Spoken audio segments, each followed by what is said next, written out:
जानिए कि lesson plan आखिर जरूरी क्यों होता है बीएड के बच्चों के लिए पढ़ाने में इनकी क्या सहायता मिलती है।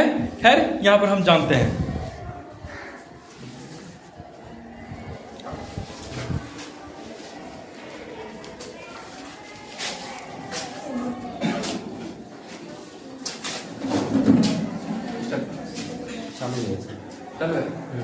यहाँ पर BN college of Education Dhoraiya के प्रशासनिक पदाधिकारी सर हैं अमर सर, इनसे भी कुछ जानते हैं। सर प्रणाम सर। सर बच्चे आपके यहाँ से आए हैं यहाँ लेसन प्लान लेने के लिए, तो लेसन प्लान हम जानना चाहेंगे सर कि ये बीएड कॉलेज के बच्चों के लिए क्यों जरूरी है सर। पहले मैं अपना पूरा परिचय दे दूँ, क्योंकि आपने मेरा परिचय आधा परिचय कराया बच्चों से। तो मैं BN college of Education Dhoraiya का प्रशासनिक पदाधिकारी के साथ साथ मैं संस्थापक भी हूँ। उसकी स्थापना हमने की है और भागलपुर और मुंगेर यूनिवर्सिटी में जितने बीएड कॉलेजेज हैं, मैं उन कॉलेजों का चेयरमैन हूँ। मेरा नाम हुआ डॉक्टर अमर कुमार साहब। तो हम लोगों की पहले हम शुरू से आ रहे हैं कि हम लोगों की ये इच्छा थी कि यहाँ के चूँकि यहाँ के जो बच्चे हैं उनको पहले बीएड करने के लिए जाना पड़ता था, मध्य प्रदेश जाना पड़ता था, राजस्थान जाना पड़ता था, यूपी जाना पड़ता था। तो हम लोगों ने यह पहला प्रण लिया था कि हम लोग यहाँ बीएड कॉलेज की स्थापना करें। और दूसरा प्रण हमारा ये था कि जो एमसीटी के द्वारा बनाए गए प्रदत्त नियम हैं, उन नियमों का मैं अपने प्रशिक्षुओं के द्वारा अक्षरशः पालन करवाऊँगा। क्योंकि हम लोगों की जो योजनाएं थी उसमें था कि हम बच्चों को अच्छी से अच्छी शिक्षा कैसे दे सकें। तो इसके लिए हम अपने बच्चों को सबसे पहले ये कहते हैं कि हम लोग प्रथम वर्ष में उसको माइक्रो टीचिंग समझाते हैं कि पढ़ाने की कौन कौन सी विधियां हैं। आप अगर ब्लैक बोर्ड पर जा रहे हैं तो आप ब्लैक बोर्ड में आप किस पोजीशन में रहेंगे, आप चौक को कैसे पकड़ेंगे, बच्चे आपको देख सके। तो इन सारी विधियों से हम उसको लैस करते हैं चार्ट और मॉडल के द्वारा, क्योंकि वह सुगमता पूर्वक आपको पढ़ा सके। इसकी तैयारी हम प्रथम वर्ष में करते हैं। इसके बाद प्रथम वर्ष के छात्रों को हम पढ़ाने के लिए नहीं भेजते हैं, ऑब्जर्वेशन के लिए भेजते हैं। इसलिए ऑब्जर्वेशन के लिए भेजते हैं कि जो उस विद्यालय के जो नियमित शिक्षक है, विद्यालय के नियमित शिक्षक, क्योंकि हम लोगों की सोच है कि हमारे जो ट्रेनिंग है वो ट्रेनिंग है और यहाँ के जो शिक्षक है वो शिक्षक है। तो वह एक अच्छा शिक्षक तभी बन सकेगा जब उसको एक अच्छा गुरु मिलेगा। और अच्छा गुरु हम लोग ये मान के चलते हैं, एनसीटी भी मान के चलती है कि जो विद्यालय में पढ़ाने वाले पूर्व से कार्यरत टीचर हैं उनके दिशा निर्देशन में वो पाठ का अवलोकन करेंगे। और जो द्वितीय वर्ष के बच्चे हैं, क्योंकि वह माइक्रो टीचिंग से लैस है, जो पढ़ाने का जो स्किल है उससे लैस है, वो हर विधि का आप लोगों ने देखा होगा, तुम लोगों ने देखा होगा कि सर जो पढ़ा रहे हैं तो बीच बीच में स्किल का प्रयोग करते होंगे। आप अगर कोई नींद में है कोई बच्चा तो तुम चौक फेंक देते हो नहीं, क्यों कि आप अटेंशन में आ जाइए। अगर देख रहा है कि क्लास बोझिल हो रहा है तो बीच में एक चुटकुला सुना देते हैं, क्यों कि क्लास बोझिल नहीं हो। ये सारी चीज़ों से हम लोग अपने प्रशिक्षुओं को लैस करते हैं और फिर 15 दिन हम लोग उसको प्री प्रैक्टिस टीचिंग करवाते हैं कि वह प्री प्रैक्टिस टीचिंग करके अब तक वह एक पूर्ण शिक्षक के रूप में हम तुम लोगों के पास भेजते हैं। इसके पीछे एनसीटी की भी मान्यता है कि जब एक वर्षीय बीएड का कोर्स था उसमें 60 दिन का लर्निंग प्लान दिया गया था, उस समय उसको लेसन प्लान कहते थे। एनसीटी को लगा कि मूल उद्देश्य जो है शिक्षकों का वह बच्चों को पढ़ाना विभिन्न विधियों से, तो उसने क्या किया कि वह और ज़्यादा ट्रेंड हो, उसकी ट्रेनिंग अवधि कम हो रही है, उसको 4 महीने का दिया जाए, तब वह एक अच्छा शिक्षक बन सकता है। तो एनसीटी ने जो 2014 नया नॉर्म्स लागू किया, जो 2 वर्षीय कोर्स 2015 से लागू हो गया और उसमें यह हुआ कि अब लेसन प्लान ये नहीं होगा, ये लर्निंग प्लान होगा।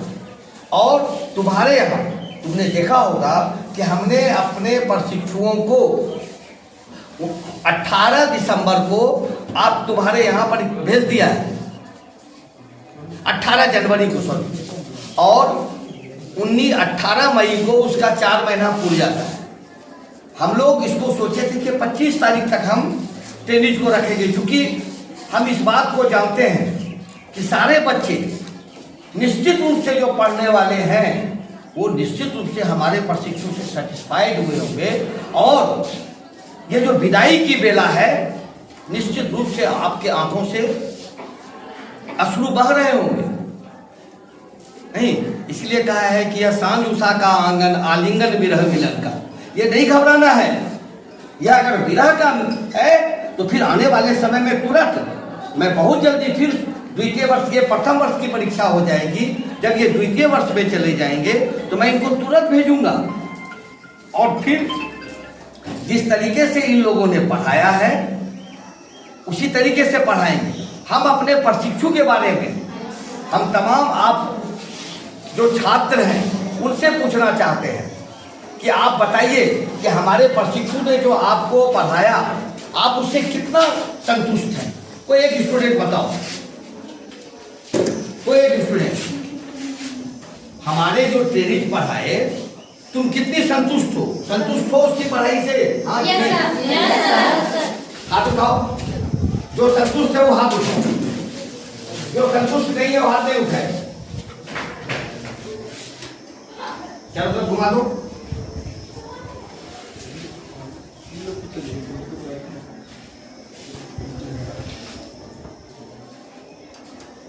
तो यही हमारी सफलता है, मेरा पुरस्कार यही है। जो बच्चों ने हाथ उठाया यह मेरा पुरस्कार है, मुझे पैसा और इससे नहीं है। हमारा पुरस्कार क्या है कि तुमको संतुष्ट करना, और तुम संतुष्ट होकर के अपने हाथ को उठा दिए कि हम संतुष्ट हैं। मेरा पुरस्कार वही है, तुम्हारे जो टीचर है उसका पुरस्कार यही है। और अगर तुमको हम संतुष्ट नहीं कर पाए तो कहीं ना कहीं हमने कुछ खामियां रह गई।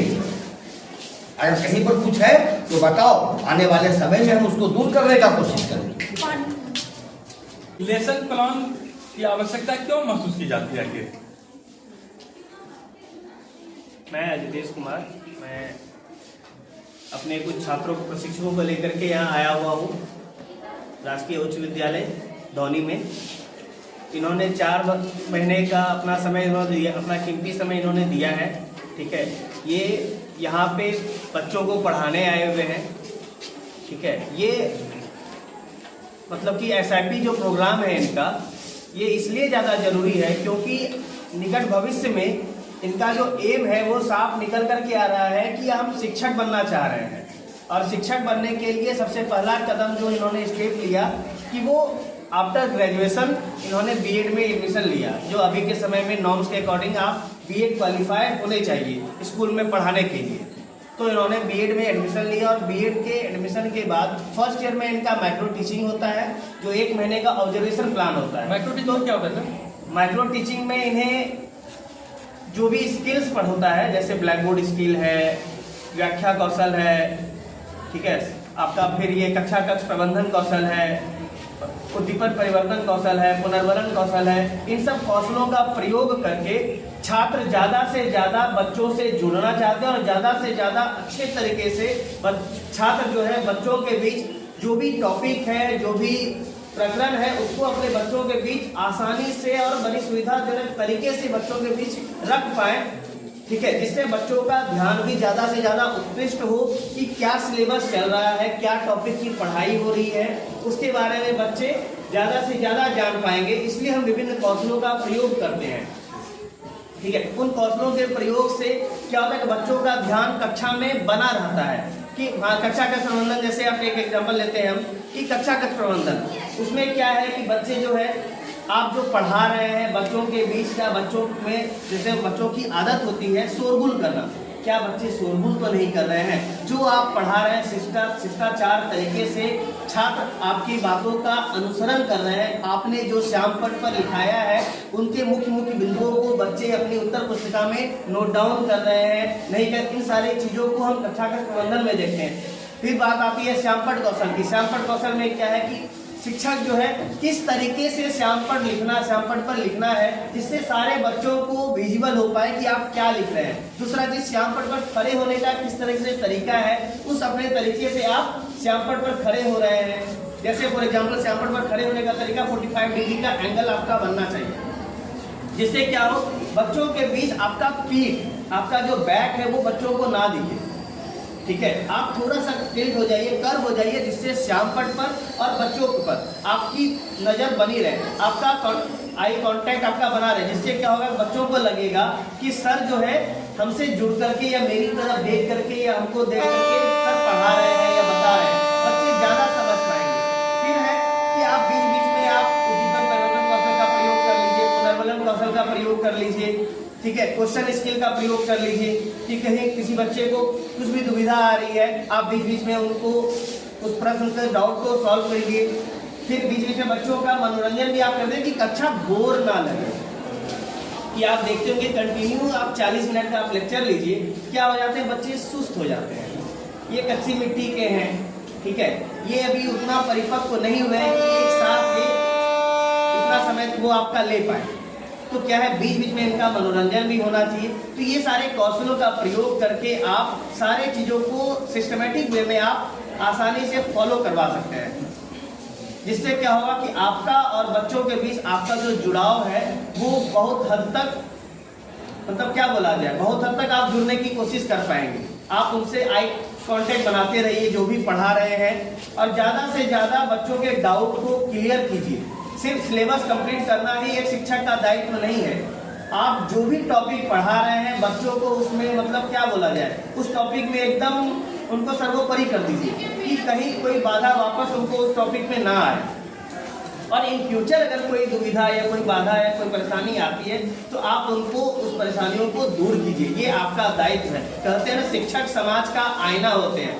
तो जैसा हम आईना में हम लोग क्या करते हैं, जैसा सामने आईना में देखते हैं, जैसा आपका अक्स होगा वही एज इट इज आपको दिखाई देता है। तो शिक्षक जो है समाज का आईना इस प्रकार है कि छात्र भी जो है वो अपने शिक्षकों को देख करके वो सीखते हैं, अरे हमारे शिक्षक इतना अच्छा पढ़ा रहे हैं, इतने अच्छे से समझा है, तो छात्र भी उसी तरह से मेहनत कर रहे हैं। और अगर आप बच्चों को ढील दे दीजिएगा या आप बच्चों से आप जुड़ने की कोशिश नहीं कीजिएगा, बच्चों के बीच में आप जो या आपका जो कैपेबिलिटी है या आपका जो कैलिबर है, आप अपने कैलिबर का संपूर्ण प्रयोग नहीं कर रहे हैं, बच्चों के बीच में आप ज्यादा हंसी मजाक ही कर रहे हैं, आप पढ़ाई से उनको भटका रहे हैं, तो बच्चे फिर आपको उतना ज्यादा वैल्यू नहीं देंगे। या आप जैसा बढ़ा रहे हैं बच्चे वैसा ही सीखेंगे। कहते हैं ना कि छात्र जीवन में अगर आप गलती करते हैं तो वो गलती सिर्फ और सिर्फ आपके लिए है, उत्तरदायी है।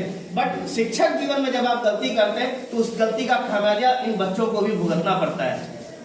इन्हीं चंद शब्दों के साथ मैं अपनी वाणी को विराम देता हूँ। धन्यवाद। सर आप कुछ बताइए अपने बारे में और लेसन प्लान के बारे में। मैं कृष्णदेव कुमार सिंह, सहायक शिक्षक, राष्ट्रीय उच्च विद्यालय धौनी। आप पूछ रहे हैं कि प्रशिक्षु छात्र जो लेसन प्लान देने आते हैं उनकी क्या आवश्यकता है। दरअसल में शिक्षक प्रशिक्षण महाविद्यालय में उनको जो स्किल सिखाए जाते हैं, जो टीचिंग के मेथड बताए जाते हैं और उनको जो फीडबैक दिया जाता है, उसी आधार पर ये सभी जो है प्रशिक्षु छात्र हमारे विद्यालय में डीएन कॉलेज ऑफ एजुकेशन के छात्र हैं, वो आए हुए हैं और वो जो है हमारे बच्चे को जो है पढ़ाने का काम कर रहे हैं। तो उन्होंने जो अपने महाविद्यालय में प्रशिक्षण के दौरान जिन स्किल का स्किलों को जो है अपने विद्यालय यानी यहाँ आकर के प्रयोगशाला की तरह उन्होंने यहाँ पर आकर के उन विधियों और उन स्किलों का प्रयोग किया और फिर प्रथम वर्ष के प्रशिक्षु छात्र के द्वारा उनका मूल्यांकन भी किया गया। इसके बाद उनके पढ़ाई में जो कमी रह गई, जो थोड़ा बहुत, वो यहाँ के टीचर ने उनको जो है फीडबैक देते हुए उन्हें जो है समुचित राह दिखाने का काम या दिशा निर्देश देने का काम किया है। धन्यवाद। लेसन प्लान लेने आए हुए हैं जी, अब जा रहे हैं यहाँ। लेसन प्लान बताइए कि यहाँ क्या सीखा आपने।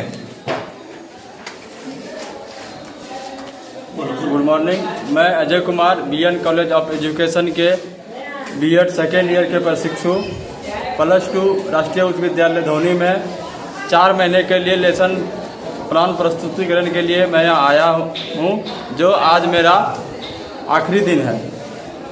आज मेरा हम लोगों का 4 महीना पूरा हो गया है।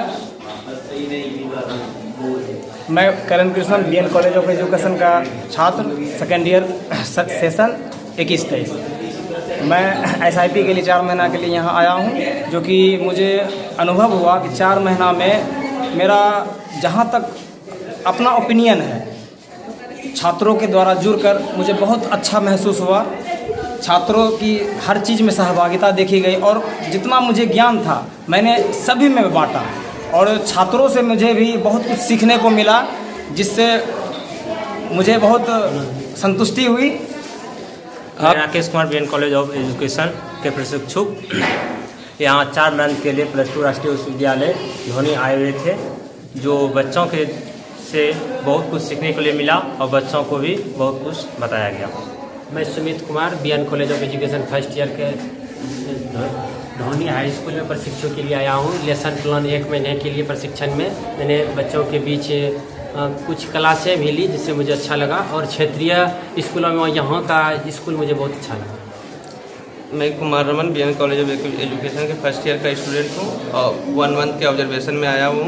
और हमारे जो सीनियर थे बहुत अच्छा गाइड भी किए और बहुत अच्छा क्लास भी किए। जो हम लोग जो ऑब्जर्वेशन किए उसमें हमारे स्कूल के जो छात्र छात्रा हैं काफ़ी अच्छा योगदान दिए हम लोग के साथ। मैं BN college of Education BEd first year प्रशिक्षु हूँ। राष्ट्रीय उच्च विद्यालय धोनी अवलोकन के कार्य के तहत आया था। 1 मंथ के अंदर मैंने हमारे और हमारे राष्ट्रीय उच्च विद्यालय धोनी के जो शिक्षकगण हैं उनके द्वारा जो पढ़ाया गया था उसका अवलोकन किया कि 10 स्किल होते हैं, 10 स्किल को किस तरीके से यूज किया, क्या क्या यूज करना चाहिए, जैसे सैम्पट कौशल है, उद्दीपन कौशल है, क्वेश्चनिंग आंसरिंग कौशल है, और सबसे बड़ी बात यहाँ के प्राचार्य का व्यवहार और सौम्य कि ये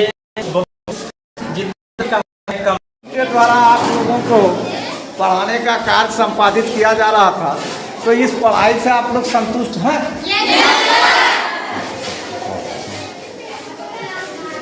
काजल तुम कुछ खड़ी होके बताओ।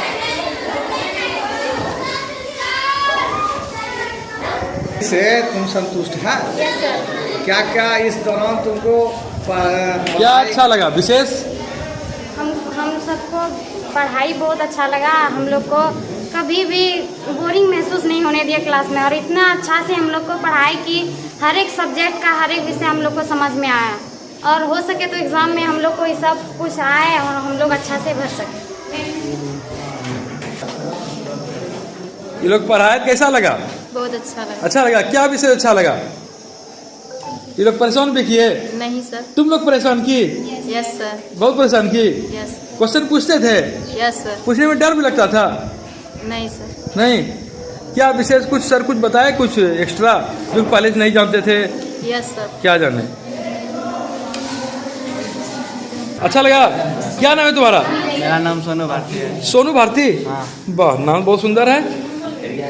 तो क्या क्या सर लोग पढ़ा रहे थे तुम लोग को? पढ़ाए फिजिक्स सब पढ़ाए, ज्योग्राफी हिस्ट्री सब पढ़ाए। रूटीन के अनुसार पढ़ाते थे या ऐसे जैसे तैसे? रूटीन के अनुसार। बहुत अच्छा लगा पढ़ाई? हाँ, बहुत अच्छा पढ़ाई लगा और समझाते भी थे बहुत अच्छा। अच्छा, चलो।